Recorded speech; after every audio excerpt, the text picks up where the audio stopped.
Bienvenue sur le podcast Mon Budget Zen, le podcast où l'on parle de tes finances personnelles de manière simple, sans cravate et sans jargon financier.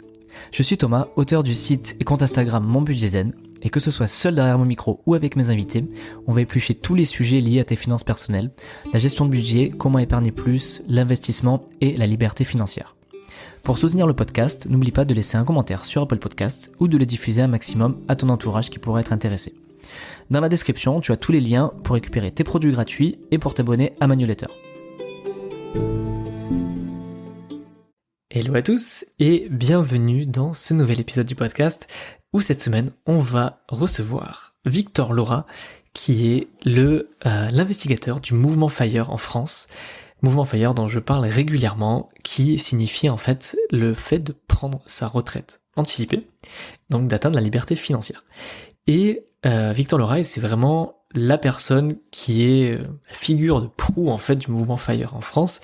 C'est quelqu'un que j'ai rencontré lors d'un drink à Paris avant que je quitte la région parisienne et que j'essaye d'amener sur le podcast depuis quelques temps et on a enfin réussi à trouver un créneau, donc je suis vraiment très très content de pouvoir partager cet échange avec lui qui a énormément de valeur à mes yeux.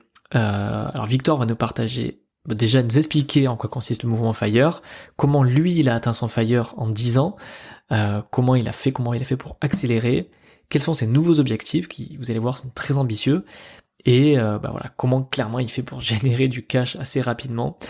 Et on va parler de mindset, on va parler de bourse, on va parler de vraiment beaucoup de sujets liés aux finances perso et au développement personnel également. Donc voilà, un épisode très très qualitatif que moi j'ai pris énormément de plaisir à interviewer. Donc restez bien jusqu'au bout, vous avez 1h10 de pure valeur, donc profitez-en. Je vous souhaite un très bon épisode. Salut Victor. Bonjour Thomas. Comment tu vas ? Écoute Thomas, je vais très bien et toi ? Ça va super.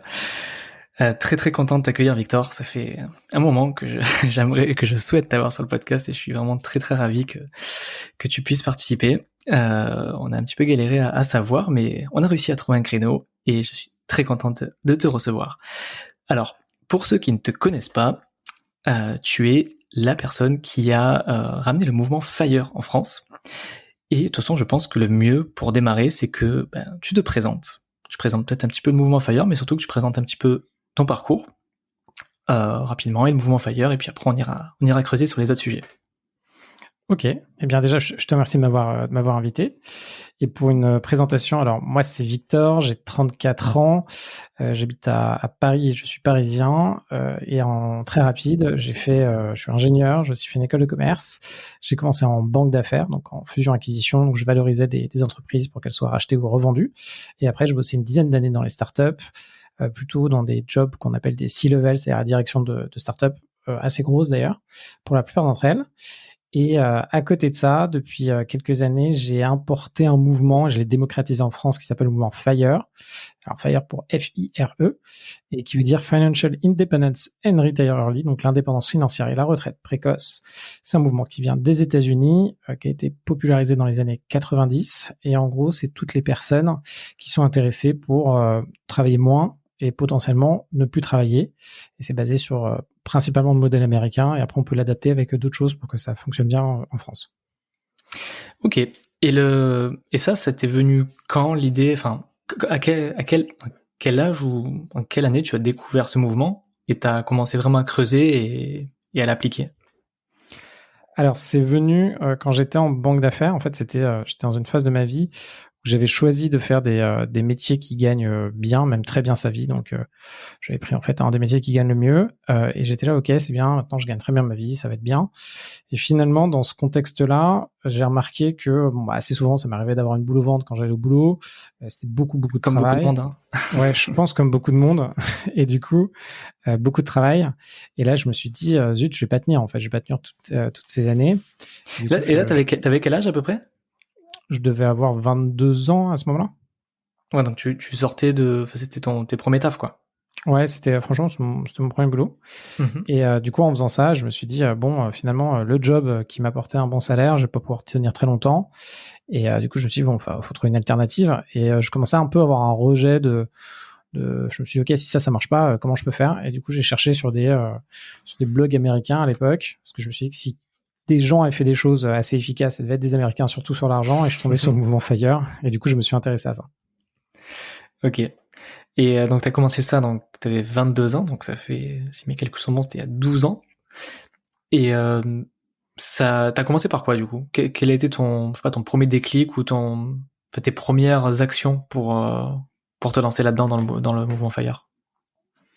Et du coup, en fait, quand on lit un peu tout ce qui est sur le mouvement FIRE, on se rend compte assez vite qu'il faut investir. Et du coup, ce qui fonctionnait bien en France, ou du moins ce que je pouvais faire à l'époque, c'est que je me suis dit, ok, je vais faire de l'immobilier déjà pour commencer, et je vais faire de la bourse. Donc j'ai fait un peu les deux au tout début. Et en fait, il y a une grosse question qu'on se pose en vrai quand on regarde le mouvement FIRE. Qu'est-ce que ça veut dire? On se dit, bon, demain, j'ai envie de vivre sans avoir à bosser, donc il faut par exemple que j'ai 2000 € par mois. Après, la question qu'on se pose, on se dit, ok, donc je veux avoir 2000 € par mois, du coup, je pourrais payer mon loyer, je pourrais vivre bien si j'ai cette somme-là. On se dit, combien il faut investir pour avoir 2000 € par mois? Après, bon, il y a une règle de calcul, la règle des 4%, donc c'est critiquable, mais en gros, on se dit, quel est le capital que je dois placer dans des actifs qui me rapportent 4% net? Combien je dois placer? Du coup, pour avoir 2000 € par mois, il faut placer 600 000 €. Si on veut 4000 € par mois, c'est 1,2 million. Et si on veut 8000 € par mois, c'est 2,4 millions. Donc, on se dit, OK, on sait déjà où on va et c'est un montant assez conséquent. Parce que bon, 600 000 €, bon, bah, on se dit comment on peut faire pour le plus vite possible atteindre ces 600 000 €, parce qu'en fait, c'est la retraite précoce. Et du coup, assez vite, on se dit, bon, aujourd'hui, même si j'épargne, ça peut être un peu compliqué, quoique il y a des beaux trucs à faire. Et moi, je me suis dit, OK, je vais faire de l'immobilier, ça va aller vite. Comme ça, je pourrais augmenter mon capital assez rapidement. Donc, j'ai commencé par l'immobilier. Ok. Et je reviens peut-être sur ces calculs que tu as fait. En gros, si je dis pas de bêtises, hein, c'est pour savoir un petit peu le montant que tu as besoin de placer pour avoir le revenu passif dont tu as besoin, il faut multiplier par 25, si je dis pas de bêtises, non, sur la règle des 4%. C'est ça, non? Ouais, en fait, le calcul, c'est, par exemple, si tu veux 2000 € par mois, tu te demandes combien il te faut par an. Donc, ça fait 2000 fois 12. Et après, tu te dis que ce montant-là, tu te demandes combien doit être placé à 4% pour avoir ce montant-là. Du coup, tu divises par 4% et ça revient à multiplier par 25. 25, ouais. Ok, donc, ouais, donc tu vois, fois 12 fois 25. Ouais, fois 12 fois 25 pour savoir le montant à placer. Et ouais, j'imagine que, enfin, quand on annonce ces sommes-là au début, ça peut faire un peu peur. On se dit, putain, c'est comment je peux atteindre les 600 000 € rapidement? Et l'immobilier, au final, ça reste quand même une des façons les plus rapides d'y arriver grâce au levier. Et c'est ce que t'as fait, quoi. Toi, t'as commencé, j'imagine, t'as commencé avec quoi? D'abord, studio, appart, immeuble tout de suite, ou comment t'as fait ta progression sur tes investissements IMO? Déjà, au début, j'avais pas bien compris comment faire. Et effectivement, quand on commence à parler avec des sommes de, par exemple, 600 000 €, au début, pour atteindre ça, on se dit, par exemple, aujourd'hui, vous gagnez, je sais pas, 2600 €, vous pouvez emprunter pour être résidence principale avec les nouveaux taux à peu près 214 000 €, quoi. Si vous faites des investissements qui sont bien rentables, donc on va être à de la renta brute plus de 10%, du 11%, vous pouvez démultiplier finalement votre capacité d'endettement et atteindre du 450 000 €. Donc on se dit, tiens, 450 000 €, c'est pas très loin de 600 000 €. Donc après, on se demande comment compléter le reste. Ça rapproche beaucoup. Et en fait, moi, quand j'ai commencé, je me suis dit, bon, qu'est-ce que je peux acheter? Et là, je suis tombé sur un petit piège. Je me suis dit, en fait, j'avais compris qu'il fallait investir, mais j'ai pas compris dans quoi. Et j'ai pas compris de comment investir dans des trucs très rentables. Et je me suis dit, bon, zut, moi, je suis parisien, je restais habité à Paris, les prix de Paris arrêtaient pas d'augmenter. Je me suis dit, bon, faut que j'achète un truc à Paris. Comme ça, au cas où, je serais dans le marché et j'aurais toujours de quoi me loger. Donc, j'ai acheté, en fait, ma résidence principale. Et j'en ai fait directement une coloc, parce qu'à l'époque, j'avais un pote d'école d'ingé qui avait, lui, il avait cubé en prépa, du coup, il avait un an de moins que moi en termes d'études, quoi. Et on voulait se mettre en coloc. Du coup, j'ai acheté un appart où on s'est mis en coloc, que j'ai toujours. Donc, c'est un appart dans le 15e, pas loin du métro Pasteur, et maintenant, il y a 3 personnes dedans. D'accord. Au final, si ça n'a pas été un si mauvais achat que ça, j'imagine. Alors, ça a été, en fait, sur le long terme, ça a pris énormément de valeur. Donc, j'ai dû faire un x2 ou un x3 sur la valeur de l'appartement. Par contre, en rentabilité, ouais, en rendement, c'est pas ouf. En rendement, c'est pas ouf parce que c'était, en fait, si on fait des calculs, on appelle ça des calculs de cash flow. En gros, si vous prenez votre loyer hors charge, que vous enlevez tous les frais liés à l'appartement, donc ça va être les charges pour les propriétaires, les charges pour les locataires, et ainsi que le remboursement de l'emprunt. Et là, dans ce cas-là, on fait comme si on empruntait la totalité de l'appartement. Et ben là, sur cet appartement-là, j'étais en négatif au début quand je l'ai fait. Après, je passais en positif parce que j'étais un des premiers à faire beaucoup d'Airbnb. Donc là, finalement, c'était vraiment très rentable. Mais sinon, globalement, ça correspondait pas. Enfin, c'est pas cet investissement-là a consommé énormément de ma capacité d'endettement. Et en fait, ne me permettait pas de démultiplier facilement mes endettements. Bon, après, moi, j'ai trouvé d'autres astuces, parce que je me suis rendu compte de ça. En le faisant, je me suis rendu compte que c'était pas terrible. Et du coup, j'ai trouvé d'autres astuces pour pas que ce soit pris sur mon endettement perso. Et puis après, j'ai pu continuer avec quelques appartements jusqu'à un moment où je me suis un peu retrouvé bloqué. Au fur et à mesure, j'ai compris que ce que j'achetais n'était pas forcément ce qu'il fallait que j'achète à l'avenir. Ok. Et après, quand t'as enchaîné quoi? Donc, j'imagine pas sur Paris, t'es allé voir un petit peu ailleurs, t'es allé dans les autres endroits de France, c'est ça? Ouais, j'en ai fait un autre à Paris quand même. Okay. On va pas s'arrêter. J'en ai fait un autre à Paris qui était pour le coup en cash flow positif. Encore moins rentable. non, qui était plus rentable celui-là. Non, il est très bien celui-là, qui a aussi fait un x2, x3 de valo. Après, je suis passé, j'en ai fait à 3, donc là, j'étais plutôt sur des immeubles. Après, je suis passé sur des colocs à Aubervilliers, donc qui sont aujourd'hui quasiment plus possibles. Donc, j'ai acheté par exemple des apparts de 80 mètres carrés à 200 000 euros. Maintenant, ça vaut presque le double aussi. Et après, je suis passé un peu partout en province, dans le sud, dans l'est, dans le sud et dans l'est principalement. Et là, à ce jour, t'as combien de lots maintenant? J'en ai une centaine, un peu plus d'une centaine. Ah ouais, quand même. Ok. Et j'imagine que tu ne gères pas tout toi, ou tu es un surhumain, Victor? Non, je suis pas un surhumain. Alors généralement, j'en gérais, jusqu'à il y a pas très longtemps, donc je pense jusqu'à il y a 2 ans, je devais quasiment tout gérer moi-même. En gros, jusqu'au moment, une très grande partie, jusqu'au moment où j'ai dépassé. En fait, la grosse problématique, c'est quand on dépasse, je dirais 55 lots, où là, ça devient vraiment dur. Après, ça dépend de ce que vous avez comme lot, ça dépend de quel type de location vous faites. Puis moi, il y en avait certains, enfin c'est un peu particulier, mais certains que j'avais déjà sous-traités à moitié.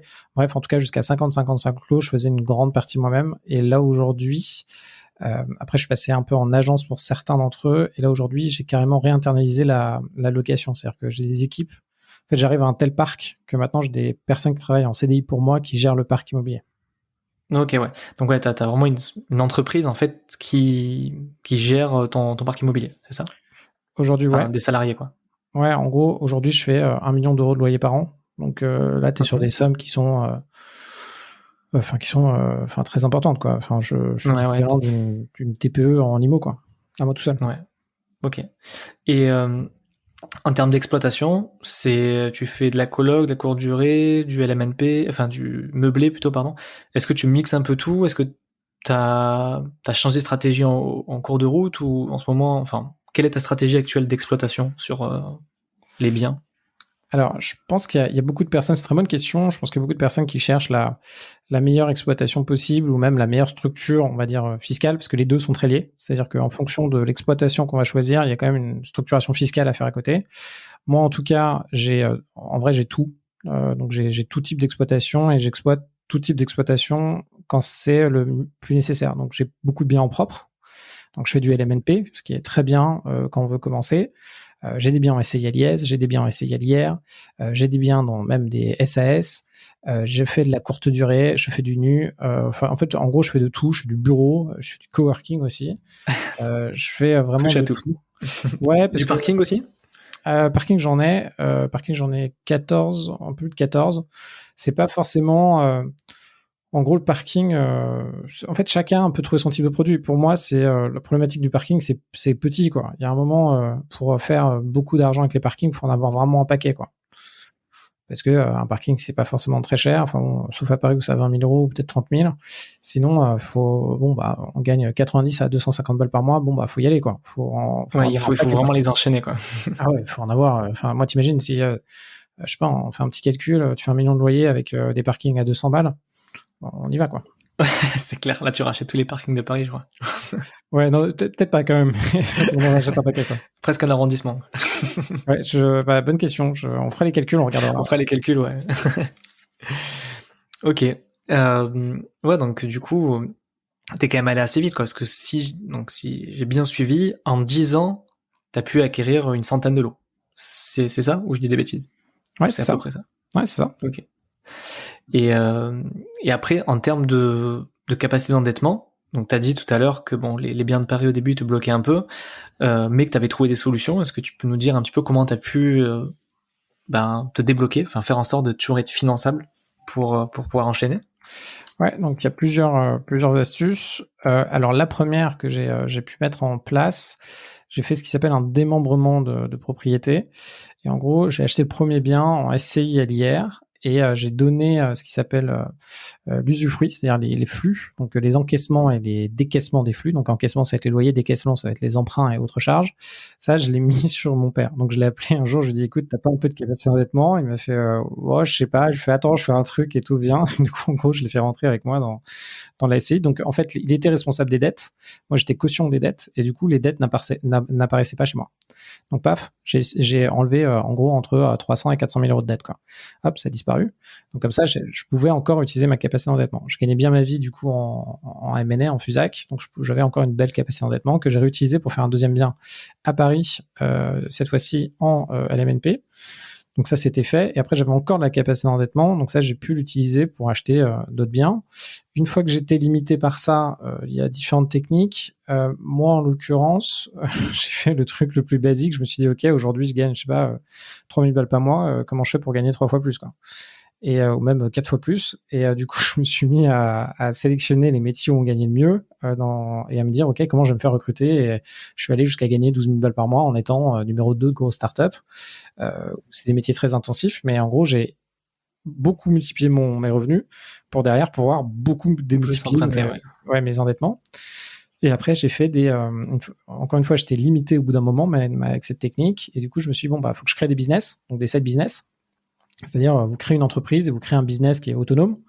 Et ce business qui est autonome, vous n'avez pas besoin de l'argent pour vivre, mais au bout d'un certain temps, c'est-à-dire une fois que vous avez un business au bout de 2-3 ans, en fait, la banque va remarquer que vous gagnez de l'argent, en plus vous avez des liquidités, vous allez dire, bah tiens, j'ai envie d'acheter des locaux, ou j'ai envie de faire telle chose, etc. Donc j'ai fait ça, et ça m'a permis de démultiplier encore plus mon endettement avec des structures qui gagnaient de l'argent. Donc en fait, j'ai toujours adossé finalement mon gain de dette par rapport à un gain de revenus de différents types. Ouais, non, mais c'est super intelligent. Et puis en plus, enfin, tu vois, je trouve les techniques que tu dis, elles sont pas souvent citées. Enfin, tu vois, le démembrement avec ta SCLIS, tu vois, c'est un truc moi enfin, je connaissais pas, quoi. Et je pense que ça peut vraiment inspirer des gens. Toi, tu vois, ces techniques-là, tu les as appris en côtoyant d'autres investisseurs ou en recherchant. Enfin, comment t'as eu ces idées-là? Ouais, alors démembrement, c'était essayé hier. À l'IR, pardon, ouais. Ouais, parce que en gros, t'as essayé à l'IS. Ça dépend des banques, mais de temps en temps, elle ne prend pas en compte l'endettement que tu as essayé à l'IS, comme ton endettement perso. Tu peux faire du démembrement aussi en SCI à l'IS, mais ça n'aura pas la même implication. Et donc, ça n'aura pas l'implication dont on parlait juste avant. Grosso modo, moi, comment j'ai fait? Malheureusement, j'étais pas beaucoup en contact avec des investisseurs. D'ailleurs, c'est pour ça que j'ai t'as créé le Mouvement Fire. Ouais, voilà, je suis venu, t'es venu d'ailleurs plusieurs fois. On fait des drinks à Paris, on peut échanger sur nous, comment on fait, que font les autres, etc. Mais en tout cas, moi, j'ai pas trop de contacts, donc mais je suis un peu un geek. Globalement, je suis un geek, mais je suis un peu un geek des sujets juridiques, voire fiscaux. En fait, ça m'éclate. Et du coup, dès que je tombais sur des trucs, j'essaie de comprendre, principalement les SCI. Donc moi, j'achetais des bouquins chiants à la Fnac, genre la Bible de la SCI, je sais pas quoi, et j'y allais jusqu'au bout et j'essayais de comprendre comment ça marchait. Et finalement, après, je demandais à des personnes de l'appliquer pour moi. Super intéressant comme parcours IMO. Et après, du coup, tu parlais... Bon, ça, c'est la phase IMO, mais j'imagine que c'est quand même clairement ça qui t'a fait le plus accélérer pour atteindre ton FIRE, quoi. C'est bien ça? Je pense que dans mon cas, ce qui m'a fait le plus accélérer, c'est quand même le business. Même si je suis plus connu par l'IMO. Pourquoi? Parce que en vrai, sans vouloir m'envoyer des fleurs, je connais pas grand monde qui finalement a acheté autant d'IMO que moi en si peu de temps. Je pense que c'est une question d'ambition aussi. Il y en a à mon avis. Et puis d'énergie, t'avais la niaque, quoi. Enfin, je sais que, enfin. Ouais. T'avais aussi, tu t'es donné les moyens et c'est pas donné à tous les types de personnalités, donc c'est ouais, beau. Non, c'est pas mal. Je crois que c'est traduit. Il paraît qu'on se bouge dans la vie quand on est dans des situations de mal-être et du coup, je veux pas être bien, tu vois. Mais en gros, ouais. En fait, je me suis, tu vois, je connais pas mal de gens qui ont 3 à 6 millions d'IMO. Il y en a peu qui sont au-dessus, tu vois. Pourquoi ? Parce que 3 millions, en vrai, c'est 1 million, c'est largement atteignable. Enfin, ça va être dur. En fait, mes propos vont être très durs quand on commence aujourd'hui. C'est-à-dire, tes auditeurs qui commencent aujourd'hui, ils vont m'entendre, ils vont se dire, putain, le mec, il parle en grosse somme, etc. Il se rend pas compte. Moi, je galère, et c'est la vérité. Moi, je galère pour faire mon premier invest. Moi, j'ai galéré pour faire mon premier invest. J'ai galéré pour faire mon deuxième. Moi, aujourd'hui, je vous parle de ça parce que bon, je l'ai fait plein de fois, je refais ça aujourd'hui. Mais à l'époque, quand j'ai commencé, c'était dur. Enfin, tu vois, c'est comme les cours de conduite. Quand tu commences à apprendre à conduire ta voiture, au début, tu es devant ton volant, tu fais que le volant. Tu galères à passer la vitesse, quoi. T'imagines, la vitesse, tu la passes pas. Et après, on te file la vitesse, tu cales, t'as l'impression que t'es au bout de ta vie, au bout d'un jour, t'as envie de quitter. L'IMO, c'est ça, hein. Quand tu commences, on va dire que tout est dur, t'as peur des locataires, c'est normal, c'est hyper dur. Mais au fur et à mesure, ça va plus simplement. Après, j'ai un autre truc, c'est que contrairement à d'autres, j'aurais pu faire, je pense, que de l'IMO et plus d'IMO. Ça paraît bête, mais tu vois, par exemple, quand je suis arrivé à 3, on n'était pas beaucoup à 3, et il y avait une énorme opportunité, et j'ai pas acheté, j'aurais dû acheter, je sais pas, des dizaines d'immeubles, tu vois, et je l'ai pas fait. Pourquoi ? Parce que, comme tout le monde, tu vois, t'as tes urgences, t'as ton taf, je travaille énormément, je sais pas, t'as des problèmes je sais pas, avec ta copine, etc. Et du coup, ou ta femme, et du coup, ou avec ton mec, hein, et du coup, tu t'accélères pas plus que ça. Donc, il y a cette partie-là. Après, en fait, tu vois, par exemple, tu vois, je fais des coachings IMO, là. Donc on est par groupe de 10 pendant 1 an. Parce que les formations, en fait, en tant que tel, je pense que ça manque de valeur, parce que le plus dur, c'est de passer à l'action dans IMO, donc je pense qu'il faut le faire pendant longtemps, tu vois. Donc je fais des trucs comme ça. Et là-dessus, ce qui est assez intéressant, c'est qu'il y en a certains, tu vois, ils gagnent 2600 euros, tu peux les emmener aller à 600 000 euros de dette, et ils arrivent à avoir 2000 euros de cash flow, tu vois. Donc ils arrivent à, avant impôt, mais au début, t'as pas forcément beaucoup d'impôts, ils arrivent à toucher 2000 euros par mois. Donc tu vois, ils font des bons trucs. Par contre, moi, à leur place, et je leur dis aujourd'hui, bon, déjà, c'est super, parce que t'as réussi à atteindre ton objectif, t'as 2000 euros par mois. Mais moi, à leur place, je quitterai pas mon taf, même si je gagne 2000 euros par mois, en plus, grâce à l'IMO. Pourquoi ? Parce que t'as quand même tes 600 000 à 700 000 euros de dette. Et à un moment, t'attends un peu, tu vois, parce qu'au bout d'un moment, l'IMO, ce qui est bien, c'est que ça se capitalise, donc tu rembourses un peu. Si l'immobilier augmente un peu de valeur, la valeur de ton patrimoine net, faut quand même que ce soit positif. Mais il y a des personnes, moi, tu vois, par exemple, moi, c'est à 30 ans, tu vois, que j'ai atteint un bel objectif, mais j'avais vachement de sûreté, tu vois. J'avais beaucoup plus. Ouais, t'avais de la marge, quoi. Ouais, j'avais de la marge, parce que tu vois, quand t'as vachement de dettes, que ton patrimoine net, il est pas ouf, même si t'as beaucoup de cash flow. Bon, après, chacun sa façon, tu vois. Moi, c'est très bizarre. Je prends vachement de risques, mais en même temps, je suis hyper risque averse, tu vois. Donc, je fais vachement gaffe à ce que je fais. Et sinon, l'IMO, oui. Mais ce qui m'a permis après d'accélérer, c'est vraiment le business. Pourquoi ? Parce qu'à un moment, tu as besoin de cash, quoi. Tu as besoin de générer du cash. Tu as besoin de générer du cash pour te désendetter. Moi, je me suis beaucoup désendetté aussi à certains moments. Tu as besoin de cash pour. Quand tu dis désendetté, c'est-à-dire que t'as remboursé des crédits à la banque ? Ouais. En fait, au bout d'un moment, alors ça peut paraître un peu particulier, mais dès que tu sais comment faire de l'investimo, t'es comme un bateau. Donc, ton bateau, il a une voile. La voile, c'est ce qui te permet. Il y a un mât, quoi. Et la voile, c'est ce qui te permet d'aller plus ou moins vite. Quand tu sais comment faire de l'investimo, tu as envie d'avoir un maximum de dettes. Pourquoi ? Parce que pour chaque, disons, on va dire 200 000 euros, enfin peut-être 100 000 euros, voilà, pour chaque 100 000 euros, tu sais que tu t'enrichis tous les mois de 1 000 euros. Enfin, tu as en positif sur ton compte bancaire 1 000 euros. Donc tu te dis, bon, attends, je fais ça avec 100 000 euros. Si j'ai 1 million d'euros, ça veut dire que je gagne 10 000 euros par mois, quoi, sans compter le remboursement de l'emprunt. Donc, en plus, tu capitalises, on va dire 15 ou 20 000 euros, quoi, par mois. Donc, tu te dis, mais attends, c'est fantastique. Donc, il faut que j'augmente ma voile, etc. Sauf qu'à un moment, quand t'as les pieds de tempête, tu vois, ta voile, elle est très grande. Vaut mieux éviter que tu casses ton bateau, quoi. Parce qu'une fois que t'as cassé ton mât, ça marche plus. Le gros problème quand t'as de la dette, c'est le jour où tu ne peux pas rembourser. Le jour où tu ne peux pas rembourser, tu rentres dans un cercle où on te saisit tes biens, les banques ne veulent plus te prêter après. Tu viens. Ouais, ça peut vite devenir l'enfer, quoi. Ouais, persona non grata, tu vois, c'est chaud. Et du coup, tu arrives à un moment où tu dis, ok, je dose mon risque. Donc c'est déjà ce qui est très dur, c'est de lever toute cette dette et c'est de faire des bons invests. Donc ok, quand tu le fais, c'est bien. Et au bout d'un moment, tu te dis, attends, c'est bon, là j'atteins, je sais pas, 5, 6, 1, 2, 5, 6, 10, 20 millions de dettes. Comment je fais un peu pour me désendetter, pour me rassurer aussi, parce que j'ai beaucoup de poids sur mes épaules, et pour potentiellement, demain, faire d'autres types d'opérations. Et du coup, moi, ce que j'ai fait, je me suis dit, ok, à partir de maintenant, ma sûreté, c'est d'avoir au moins un appartement à Paris remboursé. Donc je me suis dit, ok, je rembourse un cash. Donc j'ai commencé à rembourser très fort. Et d'ailleurs, le premier que j'ai acheté là, dans le métro Pasteur à Paris, là, celui-là est totalement remboursé. Donc aujourd'hui, par exemple, ça me donne d'autres flexibilités. Si demain, je peux vraiment plus emprunter et que j'ai envie d'emprunter pour quelque chose, je peux très bien revendre ce bien. Ouais, ou mettre en hypothèque. Non, on vend pas, on garde. Ou je peux le revendre, parce que tu vois, ils ont un LMNP, donc je payerai pas trop d'impôts sur la plus-value, tu vois. Je pourrais faire ça, ou sinon tu l'hypothèques. Donc dès que tu as du cash quelque part, maintenant tu peux l'hypothéquer, puis tu refais de l'emprunt, tu peux continuer comme ça. Ok. Et quand tu dis que c'est le business qui t'a fait accélérer, c'est-à-dire c'est les side business que t'as construit à côté, c'est ça? Ouais. Donc j'ai fait pas mal de trucs. J'ai en gros créé pas mal de side business. Donc j'avais beaucoup regardé des gars sur internet là pour le coup qui faisaient des muses là. Donc ça parlait des muses. Donc tu trouves un sujet qui t'intéresse, t'en fais un blog, tu fais de l'affiliation, tu vends des produits, tu vends des formations, tu fais des choses comme ça. Et du coup moi j'ai essayé d'en créer pas mal. Et ça a très bien marché. Certains qui ont marché peu de temps, d'autres qui ont marché plus longtemps. Et après j'ai carrément racheté les boîtes qui étaient liées à des activités. En fait, ce que j'ai fait, c'est que je me suis assuré d'être capable de faire un business, de générer de l'argent. C'est ça le plus dur. Donc ça, il faut y passer du temps. Encore une fois, c'est comme la conduite. Au début, franchement, c'est hyper dur parce que tu touches tous tes freins. Faut y aller. Faut comprendre comment faire du market. Faut comprendre comment trouver des clients, comment leur parler. Faut franchir plein de freins. Et une fois que tu as compris comment ça marche, et franchement, ça demande du temps au début. Après, tu vois, une fois que tu es bon là-dedans, tu fais vraiment beaucoup d'argent. Et du coup, moi, c'est ce que j'ai fait. Et après, pour accélérer, j'ai racheté des boîtes, j'ai développé des trucs. Et c'est ce qui m'a permis de faire du cash. Et ce cash-là, bah, du coup, soit ça m'a permis de me rendetter, soit de me désendetter, quoi. Parce que là aujourd'hui c'est ton comment dire, c'est ton activité principale parce que du coup, si je récapitule, hein, t'as commencé, enfin t'as eu un petit peu ce déclic à 22 ans, t'as commencé à investir dans l'IMO, tout ça. À 30 ans, t'as été fire, donc t'as eu ta retraite anticipée, c'est bien ça? Enfin, j'ai eu mon premier montant, j'ai eu mon break-even point. En vrai, il faudrait que je refasse les calculs parce que c'est ce que je dis, mais en fait, en vrai, je pense que j'étais largement au-dessus. Parce que, étant conservateur, je pense que je donne des montants inférieurs de ce qu'est la réalité, tu vois. Ouais, Et, t'avais pris de la marge. ouais, j'ai pris de la marge. J'ai toujours au moins, franchement, j'ai toujours 30, 40, voire 50% de marge dans ce que je dis parce qu'il y a des trucs, on sait jamais, quoi.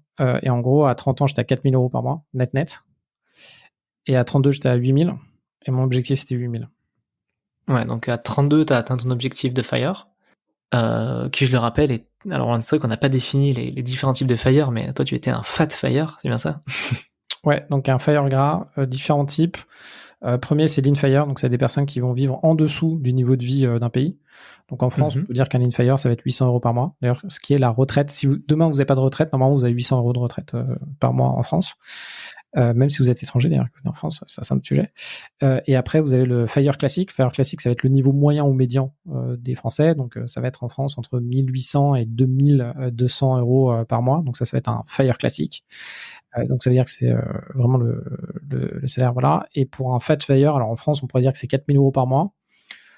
Pourquoi? Ou 4 ou 5 000 euros par mois, parce qu'on se dit que dans l'imaginaire global, par rapport à la répartition des personnes qui gagnent ces montants-là, c'est très faible. Et aussi, par rapport à l'imaginaire collectif, quand on est à 4-5 000 euros, pour une grande partie des Français, c'est être riche, quoi.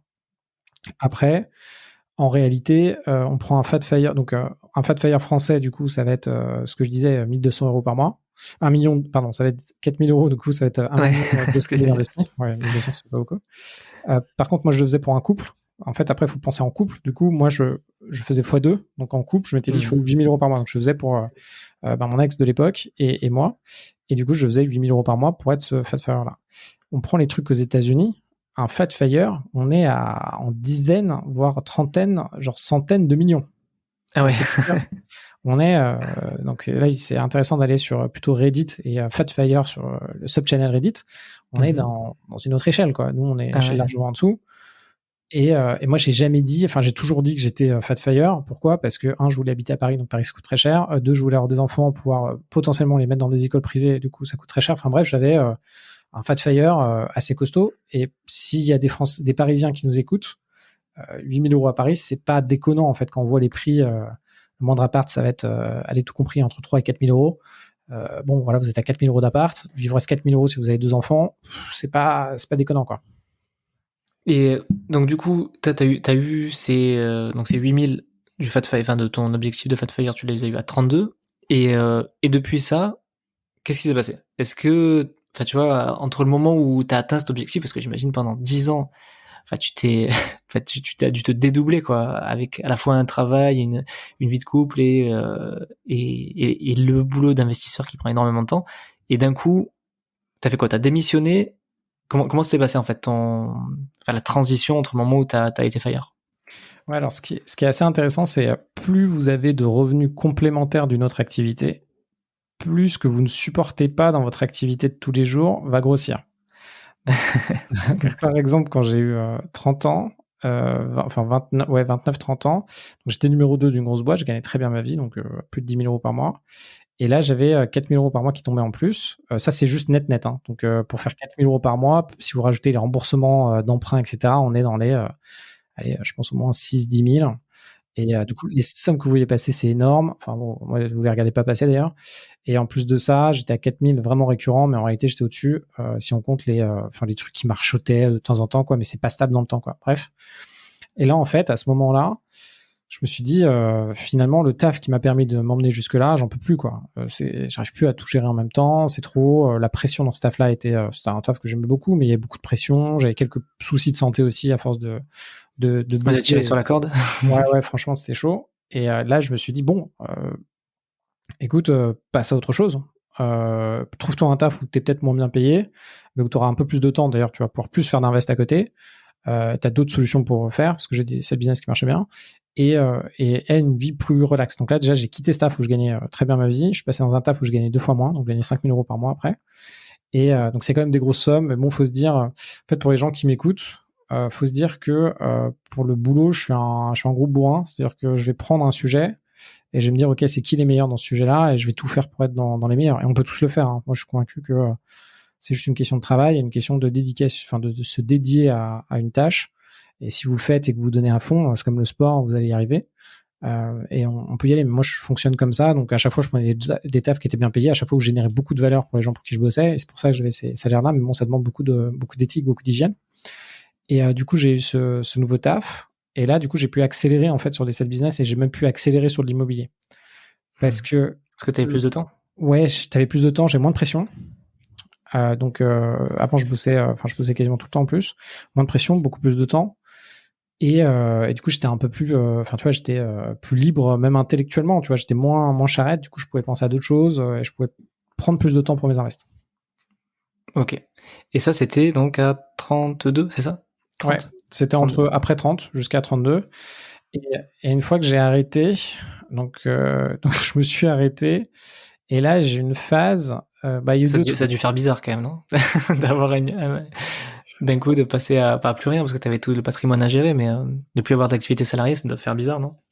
Alors ça fait bizarre. Alors déjà, gros moment de doute, ouais, parce qu'en fait, il y a une première étape. Alors il s'est passé des trucs un peu bizarres. C'est la première étape, alors qu'on est habitué à augmenter tout le temps de patrimoine et à ne pas burner l'argent qui est généré par ces investissements. Là, on commence à burner, donc à consommer l'argent de ces invests. Donc c'est une sensation très bizarre parce qu'au lieu de monter, on stagne. Ouais, on stagne. On stagne parce qu'en fait, on prend tous les dividendes de ce qu'on gagne en bourse, par exemple. On prend tous les loyers, enfin tous les cash flows qui sont initiés des appartements, on les prend en direct. En fait, on voit qu'on progresse pas et on voit qu'on stagne. C'est-à-dire qu'on est à zéro en fait à la fin du mois, tu vois. Ou on a un peu de marge, tu vois, mais on grossit pas. Et en plus, quand on arrête de faire ça, on se dit bon bah je vais plus faire d'investissement, je vais plus avancer. On est dans une autre phase quoi de vie. Après, on m'a pas laissé tranquille très longtemps parce qu'il y a eu Covid juste derrière. Meilleur moment quoi. Ah ouais, mais juste après, tu vois, je venais de signer, j'étais dans une startup, je venais de signer mon rupture de contrat là, et là, bam, Covid. Et là, du coup, je me retrouve sans boulot, je me retrouve à burner mon cash. J'avais un peu de Pôle emploi quand même, mais ça me changeait pas grand chose à ma vie parce que j'ai pas tant de Pôle emploi que ça. Et du coup, j'étais en train de me dire merde, comment je vais faire? Et là, si tu veux, j'avais mes apparts, j'ai des colocs à Paris, elles étaient vides parce que les étudiants, c'est des étudiants américains, ils sont barrés, même à Aubervilliers. J'avais mes side business, mes business, qui étaient des side business qui sont devenus des business qui commençaient à burner de l'argent. Et en gros, pendant le Covid, moi, j'ai burné 500 000 euros que j'ai perdu comme ça. Et j'étais là, ouais, bon, ça y est, Victor, t'es monté jusqu'à ce que tu voulais comme objectif. Et comme dans un film, tu vas retomber derrière. Tout s'écroule, quoi. Ouais, tout s'écroule. Et puis, je venais de faire un de mes plus gros invests, c'est un immeuble à 2,7 millions. Et j'étais là, merde, je vais devoir le revendre au pire moment du monde. Et je vais le revendre, je sais pas, à 800 000 balles parce que là, maintenant, personne n'en plus personne n'en veut. Ouais, déjà, on faisait même plus de visites immobilières, plus personne n'en veut. Enfin bon, j'ai des problématiques avec les banques et tout. Et là, je me suis dit, merde, je vais retourner en arrière. Bon, finalement, c'est bien passé à la fin. Et là, je pense que je suis beaucoup plus costaud aujourd'hui, mais j'ai pris un sacré coup quand même à ce moment-là. Ce qui a dû faire bizarre, je pense, c'est de se dire, bon allez, c'est bon, j'arrête, je vais profiter de mes investissements, enfin, je vais pouvoir profiter de ces revenus passifs. Et juste à ce moment-là, bah, la plupart des revenus passifs ils sont coupés parce que t'as un événement extérieur qui était vraiment imprévisible, quoi. Exactement. Et là, j'ai remarqué pas mal de fragilité En fait, c'est marrant parce que quand on prend les FIRE aux États-Unis, le pire moment pour un FIRE de prendre sa retraite, c'est pile le moment où moi je l'ai pris, c'est-à-dire un moment de récession. Si vous prenez votre retraite à un moment de récession, c'est-à-dire que par exemple, aux États-Unis, ils font grosso modo quasiment que de la bourse. Et parce que le système est différent d'ici, etc. Et si vous prenez votre retraite au moment où, juste après qu'il y a eu 20 ou 40% de chute de bourse, c'est-à-dire que vous avez perdu 20 ou 40% de votre capital, c'est-à-dire qu'à la place d'avoir 2,4 millions investis, vous retrouvez, même si vous êtes proche de 50% de perte, à 1,2 million. C'est-à-dire que normalement, vous avez prévu de vivre avec 8 000 euros par mois, et là, vous tombez à 4 000 euros par mois pour vivre. En fait, ça marche plus. Ouais, ça marche plus. En fait, le système ne marche plus. Et là, vous burnez, en fait, votre capital, et en fait, vous n'allez jamais pouvoir récupérer ce que vous aviez avant. Donc ça pose des problèmes. Et si tu veux, après ça, après j'ai tout remis d'équerre, donc ça m'a pris quand même du temps. Et une fois que j'ai tout remis d'équerre et que c'était reparti, je me suis dit, bon, cette fois-ci j'arrête. Et là j'ai rencontré un FIRE lors d'un drink là à Paris du coup, qui s'appelle Shan. Et lui il m'a dit, je lui dis bon c'est quoi ton objectif? Lui il m'a dit écoute c'est 30 millions. Je lui dis pourquoi? Je comprenais pas trop. Il a fini par me dire écoute moi je suis asiatique et du coup c'est important pour nous l'argent. Et je me suis dit tiens c'est pas mal. Après je me suis dit Victor tu déprimes un peu si tu fais rien, donc vas-y fixe-toi un objectif ambitieux et repars quoi. Donc, c'est un peu ce que je me suis dit. Ouais, et c'est suite à cette discussion que là tu t'es dit bon je me refixe un objectif et bam je repars et du coup pour ce nouvel objectif c'est sous quel moyen tu comptes l'atteindre? Avec toujours de l'invest, plutôt du business, un peu les deux? C'est beaucoup de, si tu veux, c'est beaucoup de business, beaucoup d'invest. Et en gros, ce que je me suis dit, je vais répartir un peu mon objectif entre différentes sphères. En gros, je me suis fixé un objectif un peu démentiel pour en fait changer ma façon de faire. C'est-à-dire qu'aujourd'hui, tu vois, quand je te disais, bon voilà, je suis monté jusqu'à 50 lots seul, ben oui, seul, je galérais à gérer tout ça, beaucoup de pression, etc. Et aujourd'hui, je sais que je peux monter assez haut en continuant à faire la même chose, mais ça m'intéresse pas. C'est-à-dire que ma qualité de vie, franchement, est grandement impactée. Ça demande beaucoup de sacrifices, etc. Comme un sportif. Hein. Faut imaginer la vie d'un sportif de haut niveau, etc. Et là, je me suis dit, ok, je vais viser un montant qui est tellement important que si je ne change pas, ça ne marchera pas. Et en gros, je vise 100 millions en tout. Et ça veut dire 30 millions d'IMO, 30 millions en entreprise, en rachat d'entreprise, 30 millions en création d'entreprise et 10 millions en cash et en bourse. Ok, donc tu mets la... Ok, ouais, bah c'est un bel objectif. Et alors, je vais poser une question peut-être un peu bizarre, mais ton objectif initial, c'était donc 8 000 euros par mois. Donc, tu dois mieux connaître le chiffre que moi. Si tu fais x12, x25, ça faisait combien de patrimoine? Enfin, vraiment, ton objectif pour être FIRE, c'était quoi ton objectif de patrimoine net initial? Alors, tu l'as encore en tête? Ouais, mais en fait, je l'ai donné tout à l'heure, c'était 2,4 millions. 2,4 millions, pardon. Ouais, donc donc tu fais 8000 x 12 x 25, ou divisé par 4%. Donc c'était 2,4 millions. Le truc, c'est pas net. En fait, la subtilité, c'est il te faut avoir investi 2,4 millions et que ces 2,4 millions te rapportent 4% net. Tu vois? Donc c'est pas, tu peux avoir, par exemple, si tu as 2,4 millions de dettes investies et que ça te rapporte 4% net, c'est bon. T'as pas une notion de patrimoine net, en fait. Ouais, c'est ça. Enfin, c'est 2,4 millions dans l'hypothèse où tu avais remboursé tous tes crédits immobiliers, quoi. Non, c'est, en fait, faut juste que tu aies un montant investi, peu importe si c'est de la dette ou pas, mais que ça te rapporte 4% net. Donc, par exemple, disons que tu as investi 2,4 millions, que tu as tout emprunté de 2,4 millions, que ça te coûte 4% de dette. Donc, tu as 4% de coût de dette. Mais si ça te rapporte 8%, tu vois, ce que tu vas gagner à la fin, c'est le delta des deux. Donc 8% moins 4%, il va te rester 4%. Donc en fait, tu vas faire tes 4% sur 2,4 millions. Du coup, tu vas faire 8 000 euros par mois. Ouais, ok. Tu vois, il y a petite subtilité de, grosso modo, en fait, on parle pas de patrimoine net réellement. On parle de montant investi qui permet d'avoir 4%. Ouais, le revenu passif que tu prévois, ok. C'est 4% net. Et généralement, en fait, dans la réalité, tu vas investir du 2,4 millions. Dedans, dans la réalité, tu vas avoir, je sais pas, peut-être 600 000, 800 000 de patrimoine. Alors, tu vas avoir 2,4 millions de patrimoine brut. Tu vas avoir 800 000 de positif, si tu veux, de rembourser. Et le reste, c'est de la dette. Et en globalité, tu arrives à faire du 4% net, quoi. En gros, tu vois, c'est un truc un peu global, un peu d'équilibre entre tout ça, quoi. Ok, et du coup, la bourse dans tout ça, Parce qu'on en a pas parlé, mais est-ce qu'aujourd'hui ça te rapporte des revenus passifs? Ça te rapporte des revenus passifs? Est-ce que tu as investi régulièrement? Enfin, quelle était ta stratégie quand tu as commencé et aujourd'hui comment tu t'en sers? Est-ce que tu t'en sers pour en vivre ou comment? Enfin, quelle est ta stratégie en bourse? Ouais. Du coup, j'ai commencé assez tôt. Et ce que j'ai fait stratégie en bourse, moi, j'ai répliqué la stratégie FIRE classique. Donc, dans la stratégie FIRE américaine, en gros, tu achètes des ETF, donc des produits qui te permettent de répliquer des indices. Un indice, ça va être par exemple dans un secteur, ça va traduire la performance d'un secteur. Donc en France, pour traduire la performance des entreprises françaises, on va dire, il y a le CAC 40, donc ça regroupe 40 des plus grosses capitalisations françaises qui sont censées représenter le PIB français, alors même si c'est grandement critiquable. Donc si vous achetez l'ETF CAC 40, vous investissez un peu dans chacune des boîtes du CAC 40, c'est une moyenne pondérée de la représentation de ces boîtes au CAC 40. Donc moi, j'ai fait ça sur l'ETF Monde.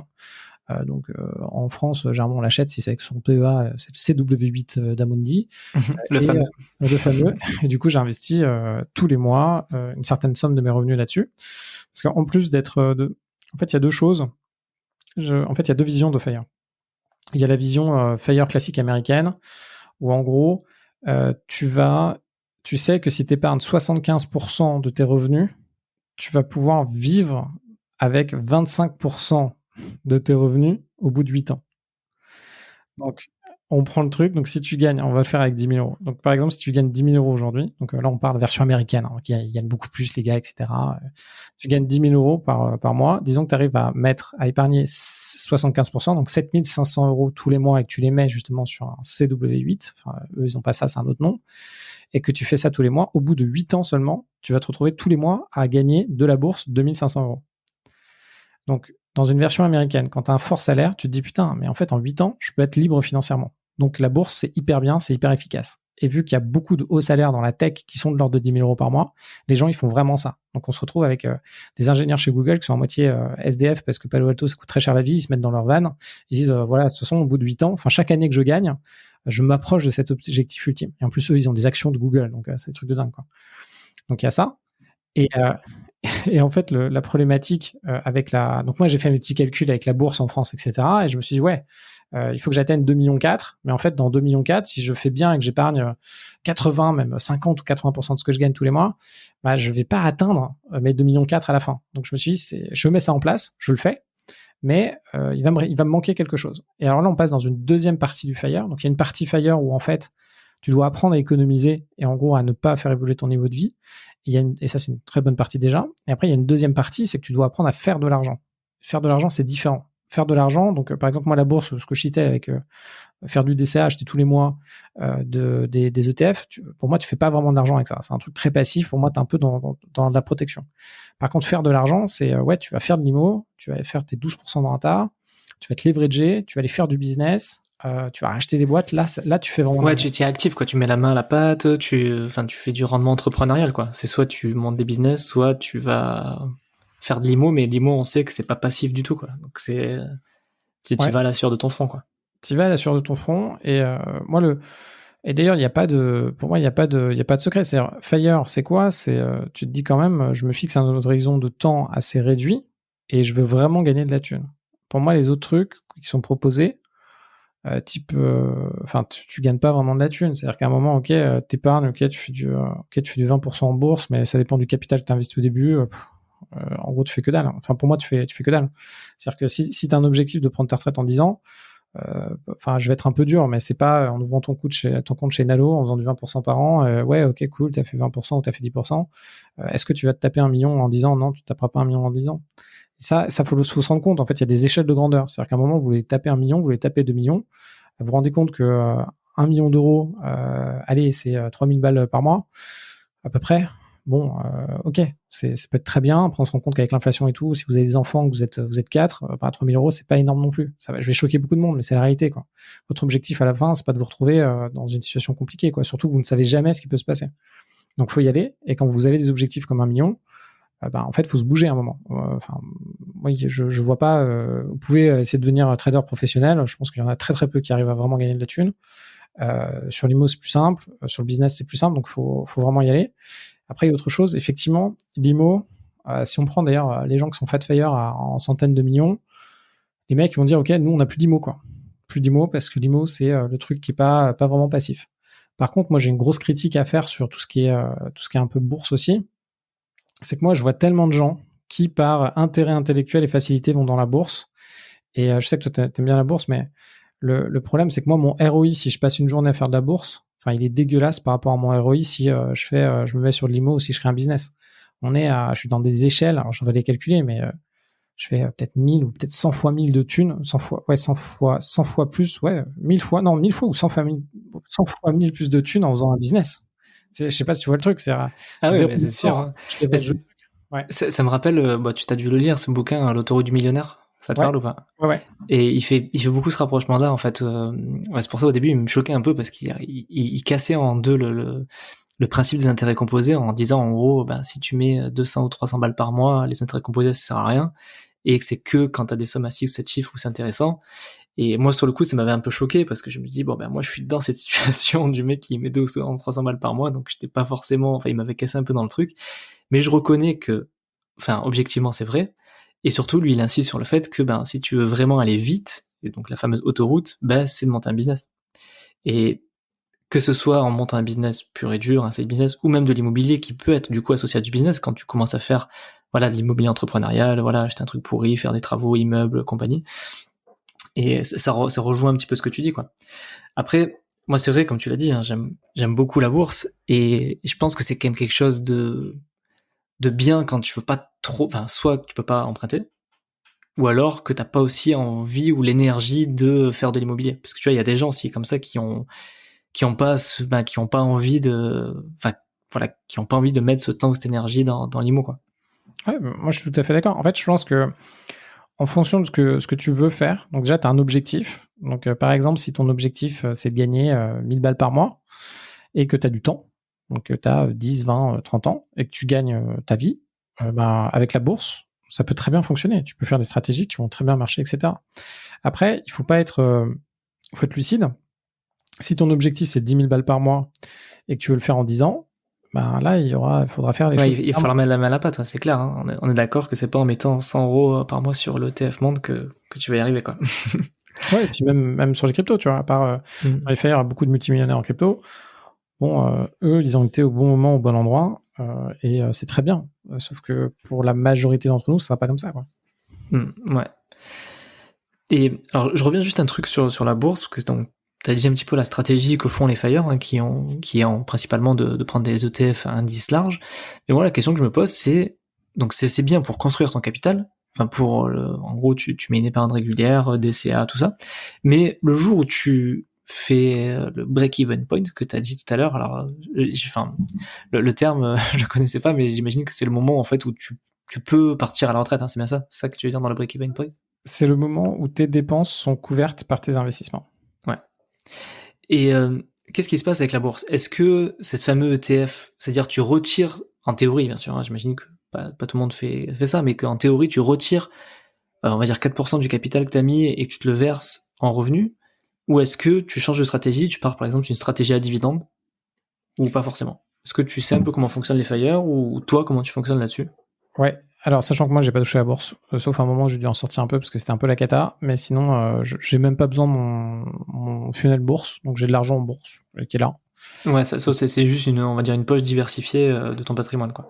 Ouais, et ça permet de rassurer dans certains contextes, ça permet de montrer quand même que j'ai de l'argent, tu vois, de côté, même si c'est de l'argent qui travaille, et de l'argent à risque quand même, c'est considéré comme de l'argent à risque. Bref, comment font les FIRE américains? Généralement, t'as, en fait, normalement, ton portefeuille boursier augmente de 4% par an. Du coup, ce que tu peux faire en théorie, c'est en début d'année, tu as déjà tes 4%, donc déjà, tu démarres ton année à 100. Donc, disons que tu as assez d'argent pour vivre. Donc, pendant toute l'année, tu arrives à la fin de l'année à 104. Du coup, le 1er janvier, tu vends 4.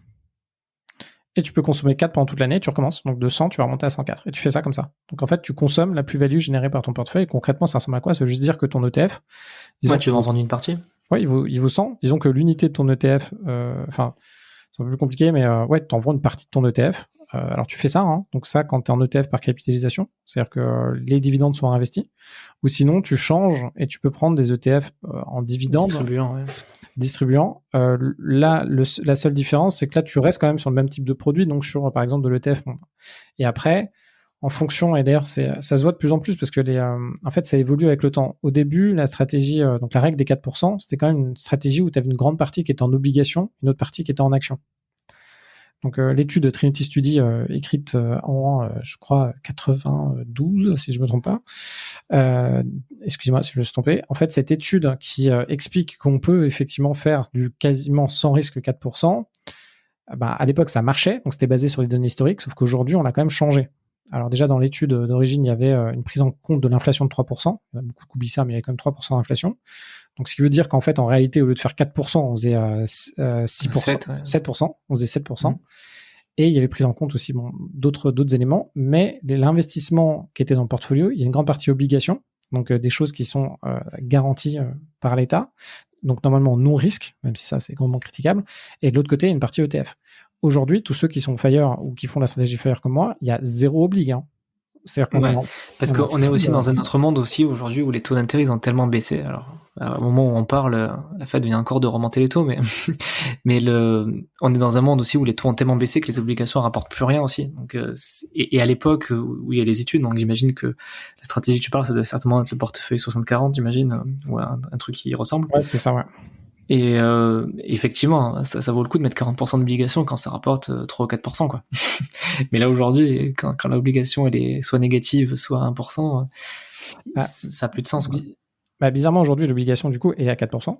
Donc, en fait, on est retourné dans un... En fait, aujourd'hui, ça a vraiment changé, là. Si tu regardes, en fait, les taux des banques centrales, en fait, te font tes taux de tes obligations.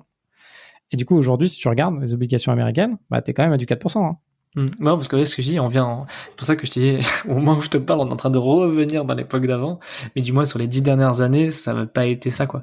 Mais là, on risque de rechanger d'époque prochainement, quoi. Par contre, un autre problème aujourd'hui, c'est effectivement, tu as des obligues qui ont des trucs qui sont pas aussi performants qu'avant, mais presque. Mais le problème, c'est que tu as une inflation de dingue. Ce qui fait que ton inflation, enfin, tu vois, quand t'es FIRE, un des pires trucs qui puisse t'arriver, c'est quand même l'inflation. Enfin, c'est une crise déjà qui fait réduire si t'es grandement exposé à la bourse. Et après, c'est une inflation. Parce que ton inflation, ok, tu fais tes 4% par an, soit, mais disons que le prix de tout ce que tu consommes augmente de 10% par an ou 8% par an. Indirect, quoi. Ouais, c'est-à-dire que en fait, ton plan que tu avais prévu, disons que tu as besoin de 1000 balles pour vivre. À la fin de l'année, disons que le delta des deux, c'est 4%. Tu consommes petit à petit une petite partie de ton argent et à la fin, ça marche plus, quoi. Ouais, comme quoi l'inflation, ça pue pour tout le monde, quoi, même pour les FIRE. Ça excessivement pour les FIRE parce que en fait, les FIRE, ils ont pas d'autre choix que de devenir des experts en gestion de leur argent. Pourquoi ? Parce qu'en fait, leur vie future ou leur retraite repose là-dessus. Et ils ont besoin, après, de voir qu'est-ce qui va les dégommer, quoi. Donc, tu as les crises et tu as l'inflation. Après, ce qu'il faut quand même se dire sur les gens qui déjà arrivent qui réussissent leur FIRE, c'est qu'ils ils sont entraînés, quoi, les gars. Donc, non seulement ils ont bossé, ils ont fait beaucoup d'invest. Donc, normalement, moi, je les plains pas trop parce qu'ils sont costauds. Ils sont costauds, c'est-à-dire qu'ils ont réussi à faire des choses que d'autres ne vont pas faire. Et à la fin, il faut quand même vous dire que tous ceux qui aujourd'hui n'ont qu'une seule source de revenus, c'est-à-dire un salaire, ou qui sont en freelance, le FIRE, normalement, il en a, il en a 4, il en a 7, il en a pas mal. Donc, et puis généralement, il peut reprendre un taf aussi parce que quand on se lance et qu'on réussit à faire son FIRE, c'est que franchement, on est motivé, on s'est entraîné et on sait comment faire du business à la fin. Ouais, mais c'est une question que j'allais te poser. Je pense qu'on te pose souvent, mais c'est un truc que j'ai remarqué souvent quand tu t'es fait interviewer à la télé, parce que c'est vrai que la première fois que je t'ai vu, c'était à la télé. Et je trouve que les gens, ils sont, enfin, du moins ceux qui connaissent pas, ils nous regardent, enfin, ils regardent vraiment les gens de haut, quoi, sur le FIRE en disant, ouais, vous êtes des branleurs, vous voulez juste pas travailler, machin, alors que la plupart des gens qui arrivent à leur FIRE, ils ont pourrait bosser 10 fois plus que la moyenne des gens. Et je me dis, tu vois, la plupart des gens qui atteignent leur FIRE, qu'est-ce qui se passe quand ils l'atteignent, tu vois? Est-ce que t'en as certains qui vont vraiment profiter du temps, c'est-à-dire leur famille, et vraiment uniquement peut-être 20 ou 30% de leur temps pour gérer leur patrimoine, et le reste vraiment faire leur passion? Ou est-ce que la majorité vont quand même continuer dans le business ou travailler dans l'investissement? Ou, enfin, ça c'est quoi le regard que t'as par rapport à ça, l'expérience que t'as dans ton entourage de FIRE? Que font la majorité des FIRE quand ils l'atteignent? Alors moi, le retour que j'ai, c'est que la majorité profite de leur temps tout en ayant une activité un peu give back. Ils font pas forcément d'argent avec. Par exemple, là, je pense à certains profils qui viennent de temps en temps dans les Drink Fire. Il y en a certains, tu vois, qui donnent des cours ou qui aident des entrepreneurs ou qui font des choses comme ça. Ils vont aussi prendre le temps de ne pas avoir de problématique de temps. Donc ça paraît un peu absurde, mais tu vois, par exemple... peut-être repiloter leur patrimoine pour peut-être... Même pas. Tu vois, par exemple, là, je pense, ça dépend d'où il vient, leur patrimoine. Tu vois, là, je pense à 2 gars. Il y en a un, il a revendu sa start-up là, enfin, tu vois, il y a 2 ans. Et lui, là, maintenant, genre, il se lève quand il veut. Il va juste faire du sport. Il déjeune avec des gens qu'il sélectionne, qu'il trouve inspirants, et il va donner des cours de temps en temps à Dauphine ou je crois à l'ESCP, des trucs comme ça. Et il adore faire ça. Et là, aujourd'hui, tu vois, quand on se revoit dans les drinks, donc moi, je déjeune avec lui de temps en temps. Je sais qu'au fond, il est un peu entrepreneur, mais pour le moment, tu sais, il tient bon, quoi. Il a toujours pas cédé. Je vais faire du sport avec lui, des trucs comme ça, il n'a pas cédé.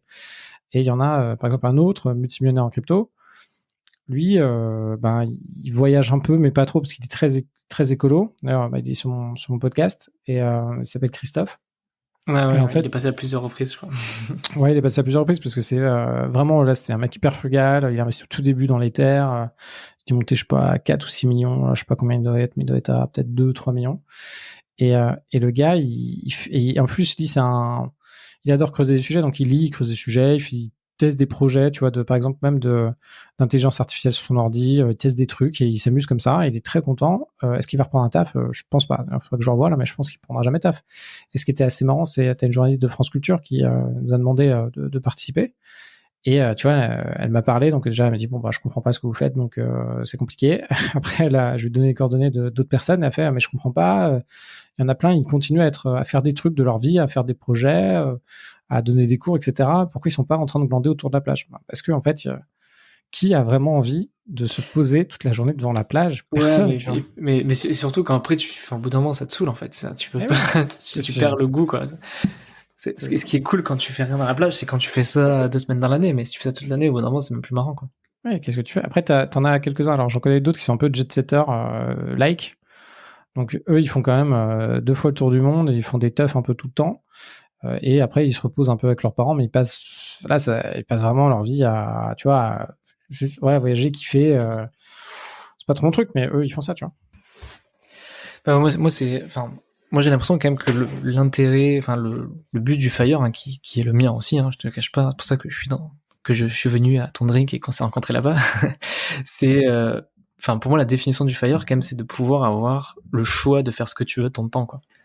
Que tu veuilles le passer à faire du sport, à passer du temps avec ta famille, ou même à refaire du business, c'est d'avoir le choix d'être libre de ton temps, et je pense que c'est ce que tu fais et ce que tu vis aujourd'hui, toi, Victor, c'est bien ça? Ouais, c'est exactement ça. Et puis toi, ce sera pareil, tu vois. Par exemple, demain, je sais pas où t'en es, mais demain, disons que t'as ton objectif Fire, c'est atteint, etc. Si t'aimes faire ton podcast, tu vas continuer. Tu vois, non, mais bien sûr. Tu vois. Et puis j'exclus pas même d'ouvrir d'autres business qui payent moins, mais que j'adore, tu vois. Par exemple, moi, je suis un ex-musicien, je joue encore, mais voilà, j'ai un peu arrêté les groupes de musique parce que voilà, malheureusement, c'est très compliqué d'en vivre. Mais je me dis, le jour où voilà, j'atteins mon Fire, c'est clair que je reprendrai un groupe et je m'impliquerai énormément de temps dedans, et je m'en fous, même si ça rapporte rien, je m'en fous parce que ça me fait kiffer, tu vois. Bah, c'est les projets, tu vois. Moi, c'est des projets que je fais aussi en ce moment. C'est par exemple, tu vois, l'escalade. Avant, je prenais pas le temps de faire du sport réellement. Là, je fais de l'escalade. J'ai mon objectif. Je veux atteindre tel type de difficulté. Pas un truc démentiel, mais je le fais. Tu vois, je fais 1h30 de sport par jour. Je fais mon 1h30 de sport par jour. Je me dis, ok, je veux faire ça. J'ai de la lecture aussi. Enfin, la vie, tu vois. C'est comme nous, tu vois, on a nos parents qui commencent à être à la retraite, là. Je pense pour la majorité des gens qui écoutent ton podcast, mais en tout cas pour tous ceux qui vont avoir, je sais pas, 35, 30, 33 même, jusqu'à 40 ans. C'est mon cas. Ma mère se mettre à la retraite cette année. et en fait, quand tu lui demandes, tu sais, au début, t'es là, tiens, c'est trop bizarre, qu'est-ce qu'ils font les gens qui sont à la retraite? Mais en vrai, la journée, elle passe, mais c'est comme vous quand vous êtes en vacances. Même quand vous vous levez, ça passe trop vite. Vous vous levez, vous regardez, alors bon, la télé, ça existe quasiment plus, mais vous regardez un peu la télé, vous cuisinez pendant une demi-heure, vous faites des courses, vous faites votre linge, vous sortez votre chien si vous en avez un. Voilà. La matinée est faite, quoi. Même la journée, quoi. La journée, ouais. T'as plié ta journée. Nous, on a l'impression qu'on fait plein de trucs parce que on se lève, on prend le métro, donc on change d'environnement, on prend sa voiture, je sais pas, on arrive à son boulot, on dit 3-4 bonjours, et après on a l'impression qu'on bosse comme des déterrés, mais ce qui est vrai, et après on rentre chez soi, et puis en fait on n'a pas le temps le soir parce que le boulot machin, puis on se couche alors qu'on est un peu déçu parce qu'on aurait bien aimé prendre un verre avec ses potes, tu vois. Mais en réalité, on fait pas tant de choses que ça dans la journée. Et deux, parce que si on regardait vraiment la production des gens, on se rendrait compte que c'est pas énorme. Tu vois, moi je le fais tout le temps, je me rends compte que ma production n'est pas énorme. Et après, quand tu vis ta vie, ceux qui sont à la retraite, ça passe trop vite. Imaginez, vous voulez aller dans un musée. Déjà, vous faites ça le week-end, ça vous prend une demi-journée. Voilà, vous êtes à la retraite, vous faites ça, vous faites un peu vous lisez un bouquin. C'est en vrai le temps, c'est un truc, mais alors à la fois on peut le dilater, le compresser, mais on en a vraiment pas. Donc, tous ceux qui sont à la retraite, vous allez vous rendre compte que qui disent que ça passe trop vite aussi, quoi. Ouais. c'est hyper rapide. Ouais, mais franchement, ouais, c'est quand même super inspirant, quoi, comme le parcours que tu nous as raconté. Et puis même je trouve que même le concept de Fire, tu vois, ça permet de réaliser que c'est possible, parce que je trouve que c'est ça aussi qui est intéressant quand je discute avec toi et que tu me racontes même les Fire que tu côtoies, c'est que c'est pas un mirage, quoi. La liberté financière, ça existe vraiment, c'est possible de l'avoir. Et je te laisserai confirmer ce que je dis, mais moi j'ai tendance à dire, en général t'as un secret pour l'atteindre du moins rapidement, c'est se sortir les doigts, quoi. Est-ce que tu confirmes ça ou pas?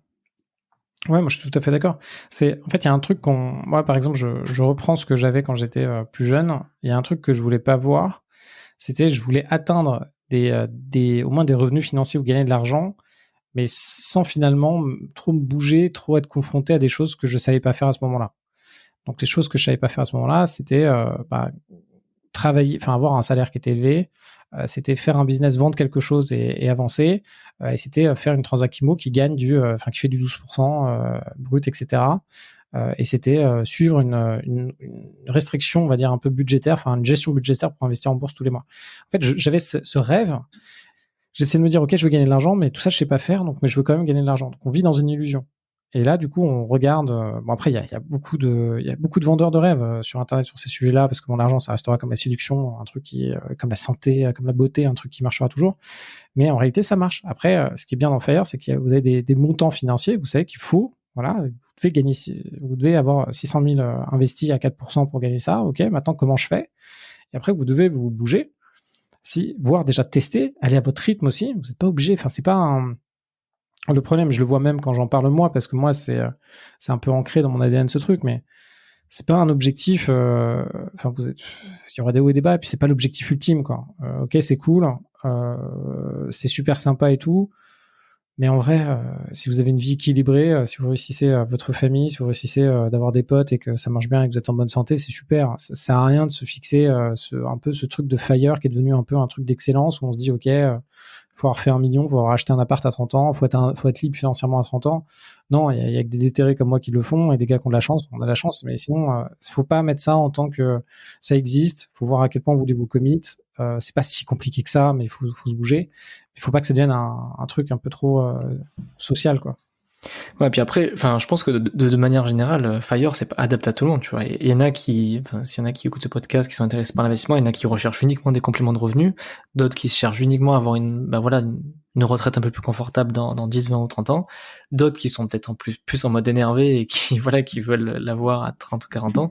Et tu peux aussi avoir un truc hybride, quoi. Juste, dire, je la prendrai à 45, 50 ans parce que j'aurais fait de bons investissements et je prends mon temps pour le faire. Je pense pas qu'il y ait d'obligation ou de pression non plus à se mettre avec ça, quoi. C'est ça, en fait. Je pense que ce qui est intéressant avec Fire, c'est déjà même si on creuse pas les concepts jusqu'au bout, c'est de comprendre ce que ça veut dire de viser une retraite, je sais pas, en 8, 10, 15, 20 ans, quoi. Donc ça, c'est prendre Fire et c'est l'exécuter. Donc prendre les investissements comme ce que je peux vous dire et vous dire, ok, je vais le faire. Prendre la partie bourse, faire ce qui prend moins de temps, qui a plus de ROI, et cette business ou créer sa boîte, regarder comment ça marche et le faire. Et après, une fois qu'on sait ça, on sait que Fire, c'est un extrême, quoi. On est en extrême droite, quoi. On se dit, ok, c'est l'extrême. Si je fais ça, j'y arrive. Après, vous avez un gros programme d'entraînement sportif, quoi. Et après, vous dites, bon, est-ce que j'ai vraiment envie quand vous faites Fire, ça devient une partie de votre vie, hein. C'est-à-dire que vous pensez Fire. C'est-à-dire, la journée que vous pensez Fire, tous les jours, vous pensez à Fire. Moi, je pense Fire tout le temps, moi, maintenant. Et de l'autre côté, vous pouvez réduire progressivement en vous disant, ok, peut-être que ça, je suis pas capable de faire ça. Vous pouvez essayer, hein. Et puis après, vous dire, ok, je suis pas capable. En fait, c'est trop compliqué pour moi, ou je vois que je réussis pas. Je vois que ça m'intéresse pas. Donc, vous descendez après. peut vous dire, ok, je fais pas ça, je vais peut-être faire de l'immobilier clé en main et c'est pas grave. Au lieu d'atteindre mes 1 million de dettes, je vais faire 300 000 balles d'invest. Bon, bah, c'est pas grave, vous allez faire 300 000 balles d'invest. Sur la bourse, vous pouvez changer. En plus, si vous adorez la bourse et que vous trouvez ça intéressant, c'est hyper bien de commencer avec la bourse aussi parce que ça vous permet de creuser des boîtes, ça vous permet de creuser des secteurs, ça vous permet peut-être de faire votre introduction au business, vous savez pas, mais en tout cas, ça vous permet d'apprendre des choses. Et ce qui est essentiel, c'est plus vous allez apprendre de choses, et c'est ça l'intelligence, plus vous allez connecter entre elles, plus demain, bah, c'est peut-être parce que vous avez commencé par la bourse à investir dans 3-4 trucs, ça vous motive, que finalement vous allez faire un blog sur la bourse et que vous allez avancer, un podcast sur la bourse, je sais pas, vous allez avancer, après vous dites, ah bah finalement, tiens, maintenant je me sens assez costaud pour faire, je sais pas, une boîte sur les canapés, quoi. Et donc, bougez-vous, allez-y, entre nous ce sera génial, entre nous ce sera hyper dur, entre nous vous allez douter, mais bon, c'est la vie, quoi. Ouais, et c'est comme ça qu'on grandit et ouais, c'est le plus important, c'est pas l'arrivée, c'est la quête. Toujours, moi j'en suis persuadé. Et quand il y a plus de quête, quand vous arrivez à un truc, ouais, c'est ça. Moi, je me remets dans une dynamique de quête. Pourquoi ? Parce que Fire pour moi, ça a été mon développement personnel, tu vois. C'est ce qui m'a drivé, ce qui m'a poussé à choper Enfin, je pense que j'aurais pas chopé des tafs aussi importants aussitôt si j'avais pas eu mon Fire qui me poussait en me disant, écoute Victor, si tu gagnes le double de ce que tu gagnes aujourd'hui, tu peux acheter 2 fois plus d'appart et après tiens le coup. Tu vois, j'étais dans ce truc-là et après j'ai tenu le coup pour faire mes investissements immo, tu vois. Et après, ce qui est intéressant avec le Fire, c'est contrairement, en fait, la vie, c'est quand même vous avez un capital temps, un capital santé, un capital énergie. C'est tout ce qui est ce capital-là, hein, bah, ça diminue dans la vie, quoi. En gros, ça s'en va. Donc l'énergie, ça s'en va. Le temps, ça s'en va. Et après, je sais plus, le santé, ça s'en va. Bon, la santé, ça s'en va. Par contre, ce qui est assez marrant, c'est que le patrimoine, si vous faites bien, ça grossit. Donc bon, ouais, au moins, vous avez un truc qui marche à peu près. Et le reste, bon, de toute façon, on a tous une fin dans notre existence, quoi. C'est clair.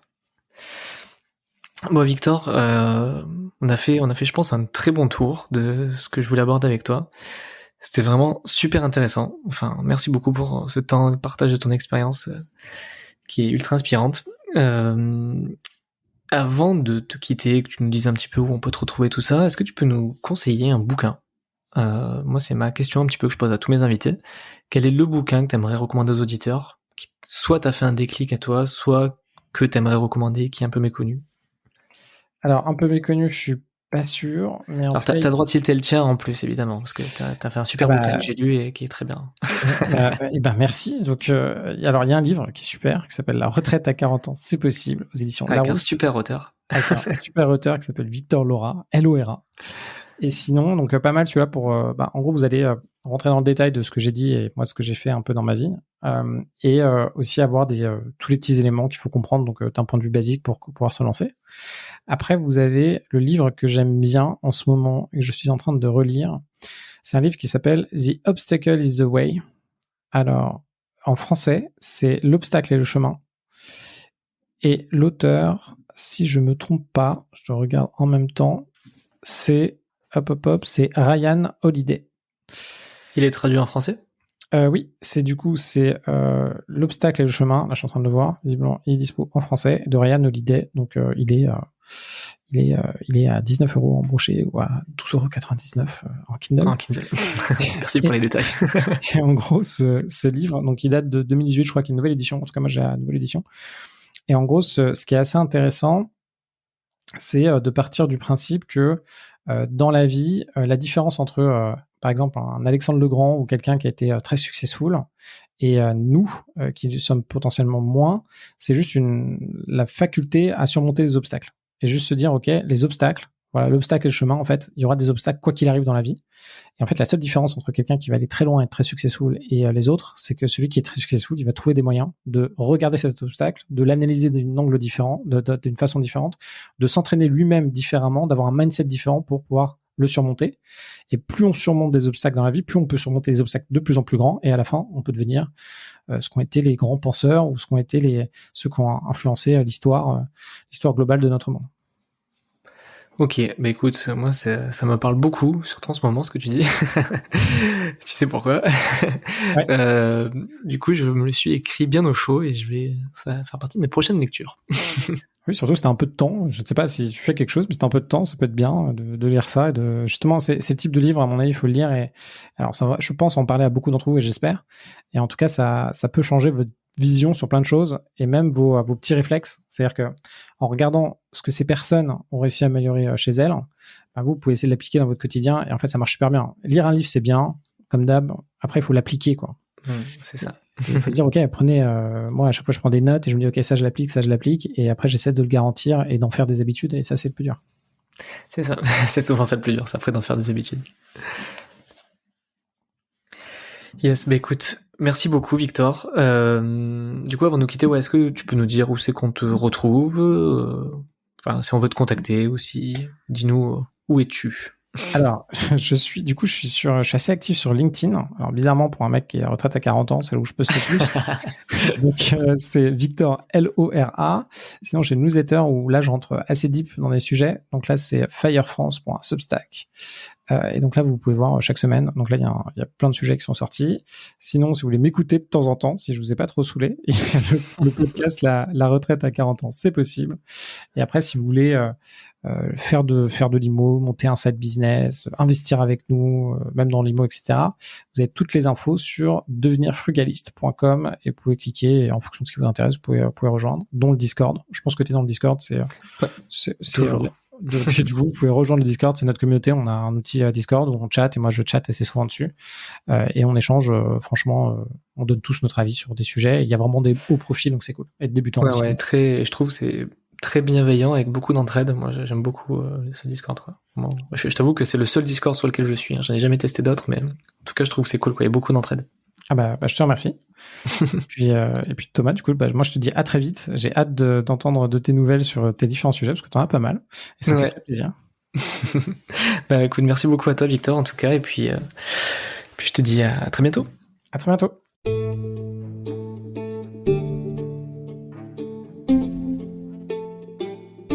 Si tu entends ce message, c'est que tu as écouté ce nouvel épisode jusqu'au bout, et pour ça, je te dis un grand merci. Si tu l'as apprécié, tu peux en parler à ton entourage, ou mettre un commentaire sur Apple Podcast, ou depuis peu sur Spotify. Ça aide énormément pour la visibilité et la diffusion du podcast. N'hésite pas également à me dire quel sujet tu aimerais que j'aborde, ou me recommander un invité pour les prochains épisodes. Pour ça, dis-moi-le sur mon compte Instagram, monbudgetzen, ou alors à mon adresse mail contact@monbudgetzen.com. N'oublie pas que dans la description, tu as tous les liens si tu veux aller plus loin, et notamment récupérer tes cadeaux gratuits.